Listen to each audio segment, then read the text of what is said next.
SSC ও সমমানের পরীক্ষায় পাশের হার কমলেও শিক্ষাবিদদের মতে এবছর মেধার প্রকৃত মূল্যায়ন হয়েছে। কারো চাপে বেশি নম্বর দিয়ে বেশি পাশ দেখানো হয়নি।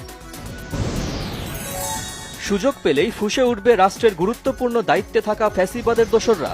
বিএনপির সিনিয়র যুগ্ম মহাসচিব রুহুল কবির রিজভীর আশঙ্কা, বিচারে কার্যকর ব্যবস্থা নেওয়ার দাবি। এনসিপির আহ্বায়ক নাহিদ ইসলাম বলেছেন, একটি দল কোটি কোটি লোক আছে বলে জাহির করে। এনসিপিকে লোকের ভয় না দেখানোর আহ্বান। সংস্কার ছাড়া ভোট হলে অন্তর্বর্তী সরকারের সকল অর্জন মলিন হবে, হাসনাত আব্দুল্লাহর মন্তব্য। 297 কোটি টাকা আত্মসাতের অভিযোগে দুদকের করা মামলায় জনতা ব্যাংকের সাবেক চেয়ারম্যান ড আবুল বারাকাতকে কারাগারে পাঠানোর নির্দেশ। ফেনীর ফুলগাজী ও পরশুরামের পর নতুন করে প্লাবিত হয়েছে সদর ও ছাগলনাইয়া সহ বিভিন্ন এলাকা। পানিবন্দী অন্তত 1.5 লাখ মানুষ। টানা বর্ষণে রাঙামাটির চেঙ্গি ও মাইনী নদীর পানি বেড়ে পানিবন্দী হয়ে পড়েছে কয়েক হাজার মানুষ। তলিয়ে গেছে লংগদু দীঘিনালা সড়ক। বিএনপি চেয়ারপারসন বেগম খালেদা জিয়ার পক্ষ থেকে ফেনীর ফুলগাজীতে বন্যার্তদের মাঝে ত্রাণ সামগ্রী ও নগদ অর্থ বিতরণ। রাজধানীর বাজারে বেড়েছে সবজির দাম। কাঁচামরিচ বিক্রি হচ্ছে 300 টাকারও ওপরে, ইলিশের কেজি 2300-এ।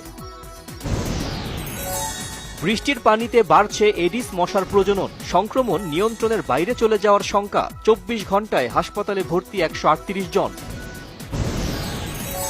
গ্যাস সংকটে বন্ধ নরসিংদীর ঘোড়াশালের তাপবিদ্যুৎ কেন্দ্রের সকল ইউনিটের উৎপাদন। 2 বছর ধরে কারখানাটিতে চলছে গ্যাস সংকট। রাজধানীর সূত্রাপুরে বাসায় গ্যাস লিকেজ থেকে বিস্ফোরণে একই পরিবারের 5 জন দগ্ধ। চট্টগ্রামের কর্ণফুলী ইপিজেডে একটি কারখানায় আগুন। শুক্রবার সাপ্তাহিক ছুটিতে কারখানা বন্ধ থাকায় প্রাণহানির আশঙ্কা কম। ওয়াশিংটন ডিসিতে 3 দিন ব্যাপী বাংলাদেশ যুক্তরাষ্ট্র শুল্ক আলোচনার দ্বিতীয় দিনের আলোচনা শেষ। বেশ কিছু বিষয়ে একমত দুই দেশ।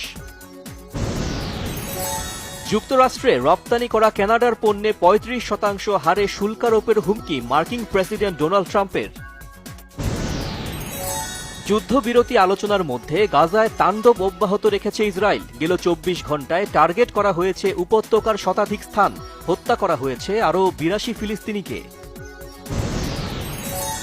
অস্ত্র সমর্পণ আর ধ্বংস করার মধ্য দিয়ে অনিশ্চিত জীবন ছেড়ে নতুন অধ্যায়ের পথে পা বাড়ালেন কুর্দিস্তান ওয়ার্কার্স পার্টি পিকেকের যোদ্ধারা। তুরস্কে 4 দশকের বিদ্রোহ দমনে মাইলফলক। দেশের হয়ে আর দেশের মাটিতে